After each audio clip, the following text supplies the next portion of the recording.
20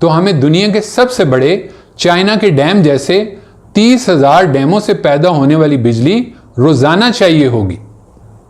فضا میں بکھیرے گئے قطرے پانی سے بھاری ہوتے ہیں۔ ہوا کا دباؤ اس علاقے میں کم ہونا شروع ہوتا ہے۔ کم پریشر زیادہ پریشر والے علاقے سے ہوا کھینچتا ہے۔ بحر اوقیانوس سے ہوا چلی آتی ہے۔ یہ ہوا اس نمی کو ایک فلائنگ ریور یعنی اڑتے دریا کی شکل دے دیتی ہے۔ یہ اڑتا دریا اگر عام زمین پہ بہنے والا دریا ہوتا تو زمین کا سب سے بڑا دریا ہوتا۔ اس اڑتے دریا کا رخ بحر الکاہل کی جانب ہے۔ راستے میں دنیا کا طویل ترین پہاڑی سلسلہ اینڈیز ہے۔ 7,000 کلومیٹر سے زائد لمبی اور 4 کلومیٹر اونچی یہ پہاڑی دیوار اس آسمانی دریا کو آگے بڑھنے سے روک دیتی ہے۔ اگر یہ پہاڑی سلسلہ نہ ہوتا تو یہ آسمانی دریا پیسیفک سمندر پر جا کر برس جاتا۔ یوں یہ ساری بارش سمندر میں گر کر ضائع ہو جاتی۔ یاد رہے، اینڈیز کے پہاڑی سلسلے کے دوسری طرف جہاں بارش نہیں پہنچ پاتی وہاں صحرا ہے۔ بادل اینڈیز کے پہاڑی سلسلے سے ٹکرا کر برسنا شروع کرتے ہیں۔ یہ بارشیں واپس ایمیزون کے جنگل اور ارد گرد کے ممالک پر برستی ہیں۔ ارد گرد کے ممالک کی زراعت اور معیشت کا انحصار انہی بارشوں پر ہے۔ بارشوں سے تیز بہتا پانی راستے میں آتی چٹانوں کو توڑتا ہوا ضروری معدنیات لے کر پہلے ندی نالوں، دریاؤں اور پھر سمندر کی تہہ میں پہنچ جاتا ہے۔ یہاں آکسیجن کی کہانی کے سب سے پراسرار کردار ان کے منتظر ہیں۔ انسانی بال سے 4 گنا باریک ڈائی ایٹم، یہ ہماری آکسیجن کی سپلائی کے خفیہ کارندے ہیں۔ یہ چٹانوں سے آئی سیلیکا سے نئے شیل بناتے ہیں۔ یوں یہ بڑھنا شروع ہوتے ہیں۔ ہر دن یہ دگنا ہونا شروع ہوتے ہیں اور ہر ایک آکسیجن بنانا شروع کر دیتا ہے۔ سمندر ڈائی ایٹم سے بھرے پڑے ہیں۔ ہماری ہر 2 سانسوں میں سے ایک کی آکسیجن ان کی بنائی ہوئی ہے۔ ہمیں یہ اکیلے نظر نہیں آتے لیکن یہ کھربا کھرب کی تعداد میں ہوتے ہیں۔ خلا سے نظر آنے والے سمندروں کے سینکڑوں میل پھیلے نیلے اور سبز رنگ انہی کی وجہ سے بنتے ہیں۔ برفانی علاقوں میں جہاں یہ اڑتے دریا میسر نہیں ہوتے، گلیشیئر ٹوٹتے ہوئے اپنے ساتھ چٹانوں کو لے کر سمندر میں گرتے ہیں۔ یہ چٹانیں ڈائی ایٹم کی خوراک سے پر ہوتی ہیں۔ خوراک ملتے ہی یہ تیزی سے بڑھنا شروع ہوتے ہیں۔ خوراک ختم ہوتے ہی ڈائی ایٹم مرنا شروع ہوتے ہیں۔ مردہ ڈائی ایٹم سمندر کے فرش پر گرنا شروع ہوتے ہیں۔ کارپیٹنگ ہونا شروع ہوتی ہے۔ روئی کے گالوں کی طرح سمندر کا فرش ڈھکنا شروع ہوتا ہے۔ آہستہ آہستہ سمندر کی یہ سطح اونچی ہونا شروع ہوتی ہے، بعض جگہ 800 میٹر تک۔ جوں سمندر بھرنا شروع ہوتا ہے، سمندر کے پانی کی سطح کم ہونا شروع ہوتی ہے۔ پانی اوپر ختم ہونا اور یہ حصہ خشک ہونا شروع ہوتا ہے۔ یہ مردہ ڈائی ایٹم شیل مستقبل میں گرد اور ریت بن جائیں گے۔ لاکھوں سال بعد یہ حصہ ایتھوپیا اور سہارا جیسا صحرا بن چکا ہوگا، جہاں سے پھر آکسیجن کے سفر کا ویسا ہی نیا آغاز ہوگا۔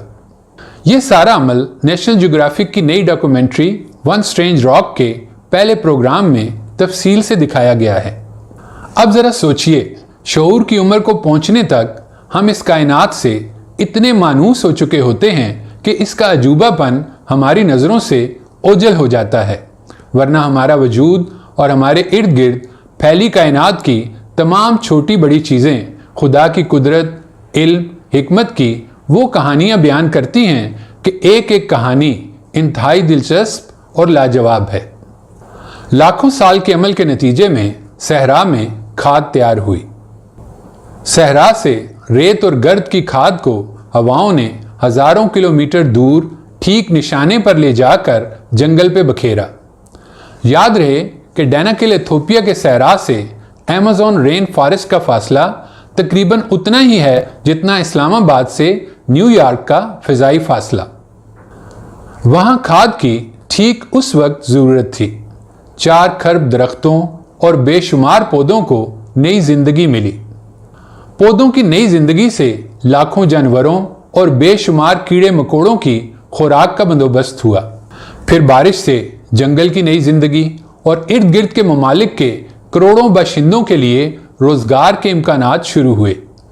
ان ممالک کی 4,000 ارب ڈالر سے زائد کی معیشت کا انحصار ان بارشوں پر ہے۔ پھر بارش سے ڈائی ایٹم کی خوراک کا بندوبست ہوا اور دنیا بھر کے لیے آکسیجن بننا شروع ہوئی۔ ہر چیز کیسی خوبصورتی اور پرفیکشن سے ہو رہی ہے۔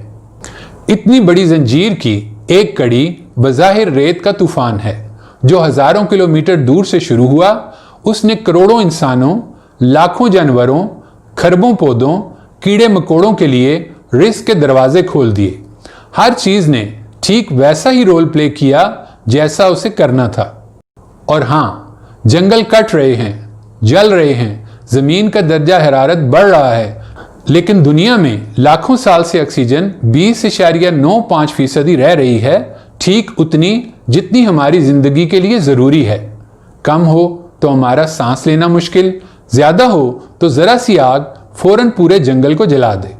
ہر روز ہم 1 منٹ میں 16 اور دن میں تقریباً 23,000 سانس لیتے ہیں، اور شاید ہی زندگی میں کبھی ہم نے کسی ایک سانس کے لیے بھی اللہ تعالیٰ کا شکر ادا کیا ہو۔